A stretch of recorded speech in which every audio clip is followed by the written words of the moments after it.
is just in the core of this course, because it is a course about collaborative social innovation.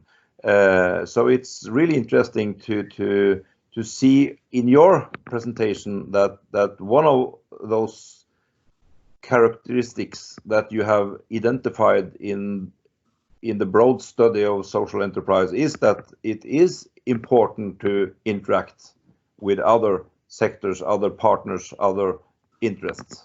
Absolutely, absolutely. Good point. Good point we're taking home. Well, I'm very happy that connection was able to be made. And lastly, I thought that it was good to have more of a, since we have been focused on, models, tools, theories even, to explain or to help locate social enterprise. I thought that a more critical section would be good, and it's an exercise that I think it's needed, in the various fronts, that we are engaged, whether we are in the academia, whether we are in the public sector, whether we are in the private sector. I think that thinking and reflecting upon the repercussions of what we do into building a society, a better society that we all aim for, I think it's very important, and this is precisely the goal of this third section. The first one, or the title that I've given to this subsection, has to do with the dialogue that social enterprise has engaged itself with, other trends or practices as well that are emerging in society as of now, and a core notion that it's currently being scrutinized, and analyzed and criticized and redefined is this whole idea of growth. I think that when we talk about growth, there's one particular realization that comes to the core, to the front, and this is, Naomi Klein's, nothing will ever be the same, right? When you talk about the depletion of natural resources that we are facing, and how that is going to have an impact on how we have been operating until now. So when we talk about degrowth, this idea of thinking about alternative ways of continuing our way of life in this world, directly connect the discussion of social enterprise with this whole degrowth movement. The second one has to do with what is known as ethical or responsible consumption. What is the role of consumers? I mean, how much are we talking about, and this whole stop right now, lockdown that societies are going through as a result of the pandemic? It's also very interesting, what kind of consumption are we carrying on, and what kind of consumption do we want to promote afterwards? And how much are we going to be able to consume? I mean, this whole idea of questioning consumption itself, it's also a very interesting line of thought to think about and reflect upon a social enterprise. As I said, I mean, this is the general sort of restraining element in this dialogue. Has to do with the depletion of natural resources in the planet, but then also the whole movement and tradition of the ecology. So ecology in terms of interpreting the economy, ecology applied to sociology. So all the way in which ecology has percolated, into the way that we are and we think about the world. So we see now, political ecology, institutional ecology, this idea that we are not independent from our natural environment, but that we are totally, interdependent with nature. I think that it's a principle that has been put as a priority in all the discussions that really consider the possibility of creating an alternative to the way in which we have been working so far. And then There is a fourth tradition that I think has taught us a lot about the way in which the economy as an institution, the market, but also, the families, communities have been built within current mainstream discourses. That is feminist theory and feminist economy. I think that for me, two main ideas from that kind, tradition of economic criticism and thinking. The first one has to do with the core role of the caring economy. This idea that it was only because there were people devoted to the caring of our, people and bodies that we were able to be effective as a society, as a productive society. And then also the idea of interdependence. I was talking about the dependence with nature, but I think that this idea that we are not individually, that we are not designed to operate and to live our life independently or separated from anyone else, but that we actually have dependencies with other people, that and that our life, our well-being depends on other people caring for us since we are born, throughout our lives, the worst case scenarios when we are sick, but then also when we grow old, how we get to depend on people. I think that this idea of dependency and interdependency is crucial when thinking about the ways in which we're going to grow. So that is a little bit the idea of this slide, to think about how we want to reposition this whole idea of social enterprise and how it is evolving.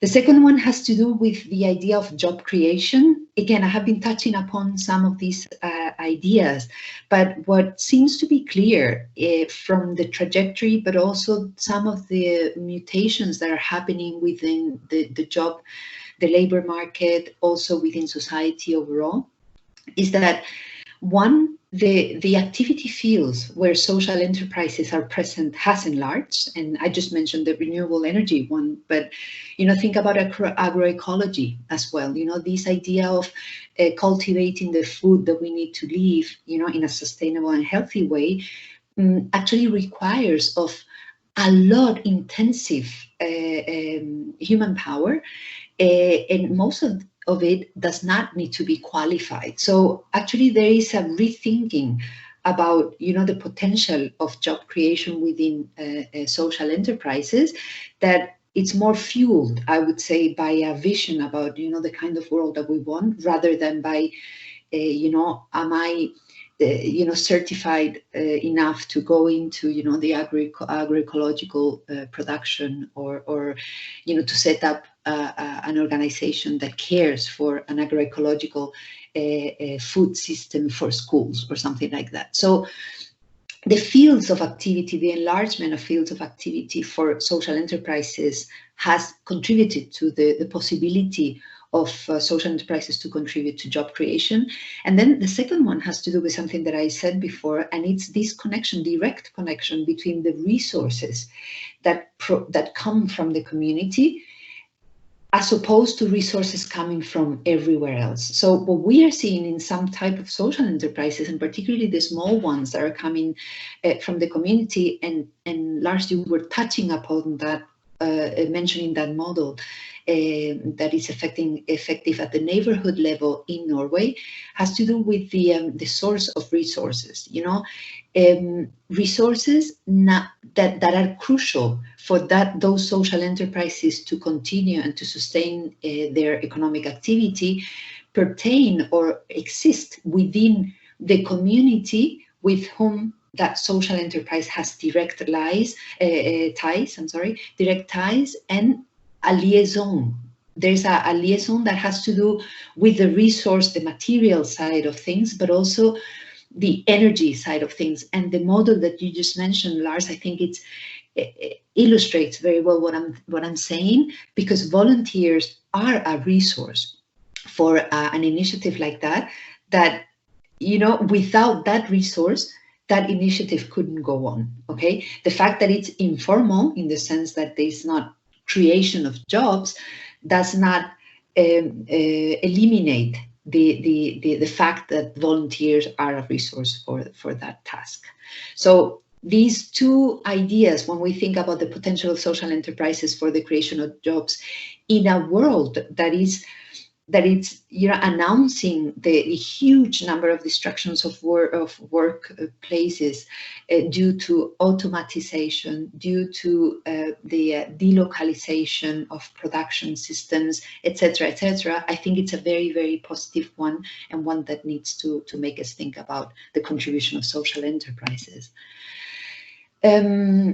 Here's another one of your publications that I always use actually when I talk about the need to connect the world of research and practice. I think that after all these years, working in an international research network, I think that my main frustration and at the same time my main fuel to continue going is precisely the realization that we have all these results of this wealth of knowledge that comes out from practice, studying, and etc., and to see that sometimes this is ill transferred or poorly transferred into practice.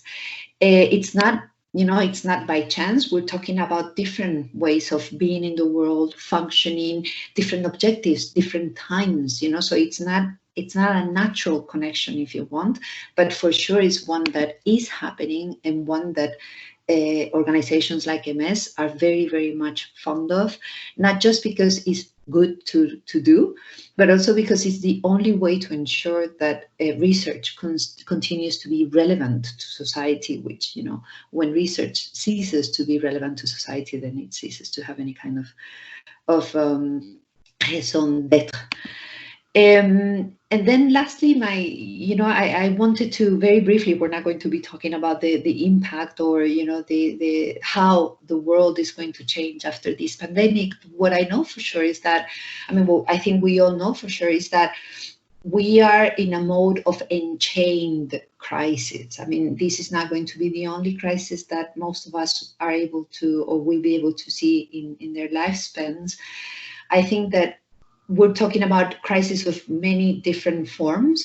So for us, the question is to think about, rather than thinking about what will happen, which, as one philosopher refers to it, it's like, continuous exercises of futurology. Many people, keep thinking and keep posing advancing ideas on what will happen.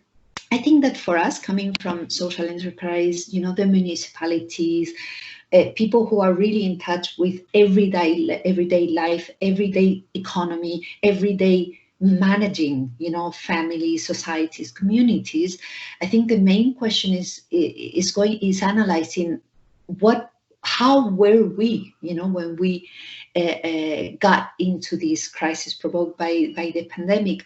What were the demands that were put on the table? What were the evolutions of social enterprises in this case? And for this occasion, I think that having the mapping on the table, freshly produced mapping on the table was very, very useful for us. But we see that there were a number of demands, a number of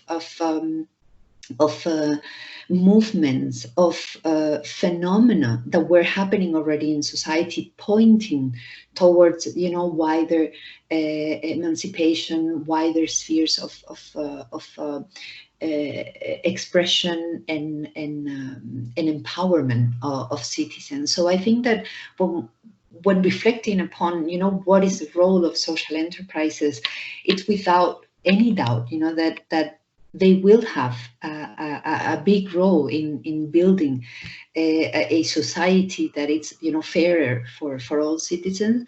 But we also need to keep in mind that what we have been saying all along, the role, the transformational power of social enterprises is always going to be related to the relative position of other actors and the energy that they get from the citizens that put them together and that bring them to life. So I will leave it there. When I close my presentations, I always love to bring up Hannah Arendt. She's actually one of my favorite philosophers, and she was deeply convinced about the need of plurality. I mean, this idea that plurality was really what made possible the transformational potential of societies and communities. And in that sense, social enterprises are a way of adding plurality, institutional plurality, to the world that we know, that is formed of companies, corporations, public agencies, etc. But social enterprises in that sense contribute to that plurality that it's a good news for society. So that's it. My email is right there, as I was saying. You can find us also on the social media. We're on Twitter and Facebook. So happy to have you asking, commenting, everything that you wish, and happy to answer any of your questions and to engage in a little chat with Lars if he wishes to. Thank you so much. Thank you. And I'm applauding you, Rocío, because that's the only applaud you will get in this situation, unfortunately.